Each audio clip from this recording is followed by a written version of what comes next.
we go to the zoo. It's Wednesday, time for our weekly trip to the new zoo in Suamico. Neil Anderson joins us live from the zoo this morning. Hi, Neil.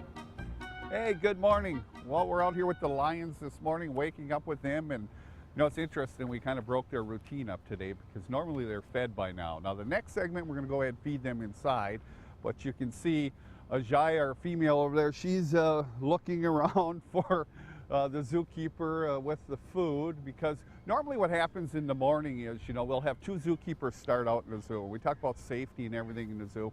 Is one of the zookeepers will go into the zoo and they'll both have radios. The other one will have a radio, and they'll make a quick, you know, really a quick drive through the zoo to make sure everything looks good. Make sure you got two people here. But then what'll happen then is the zookeeper who takes care of the African lions will be at the first stop of the day, will be at the lions. Now the lions, you know, because the weather's really nice, we let them stay out at night so they can hang out and enjoy the nice evenings and everything. But what they'll do is they'll go ahead and bring their food in. So we kind of messed up their routine a little bit. So they're checking. They can hear the cart going around the zoo right now. But they'll be getting fed in probably about another hour. We'll get them set up. But, you know, we're looking outside at the exhibit. And, you know, when you're looking at designing, you know, a lion exhibit, that's one thing with us being an accredited zoo. We have certain standards, and especially standards on exhibit design.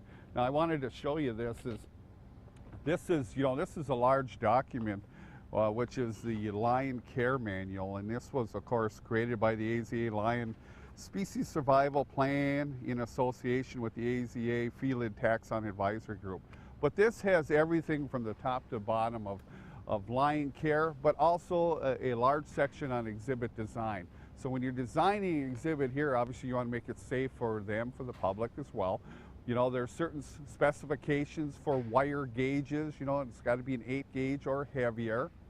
You know, even when you're looking at the height, you look at the height of this. You know, a lot of people don't realize that lions obviously can jump. They're not climbers as much as tigers would be. So what we have is we've got a fence here that goes up 12 feet in an overhang of 3. So that gives us about 15 feet.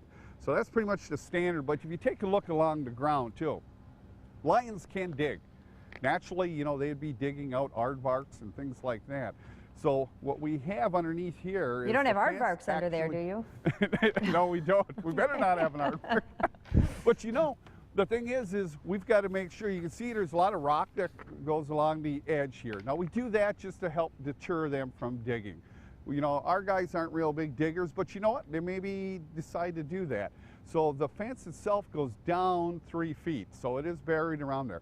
So one of the things that the zookeepers do is, you know, when they come in, they're going to shift these guys in, and then when they do their daily routine to get out there and clean, but the other thing is they got to check the entire integrity of the fence, making sure that even if you're looking at the doors on there, there's, you know, multiple lock systems, make sure all the hinges are in good shape. You look at the windows, their specifications, you know, how thick should those windows be? You got to be tempered glass. There's like 3 laminates in there. You know, you have to look at that. Then when you look at exhibit design, you know, putting the different exhibit furniture, what we say, you know, between the logs, and of course you got to have a nice big resting rock out there for these guys. And then, of course, it's football season, so you have to have a goalpost. Absolutely. So we're going to see the feeding time next time? Yes, we're going to go ahead and see the feeding time next time, and that's always a lot of fun. Oh, can't wait. Thanks, Neil.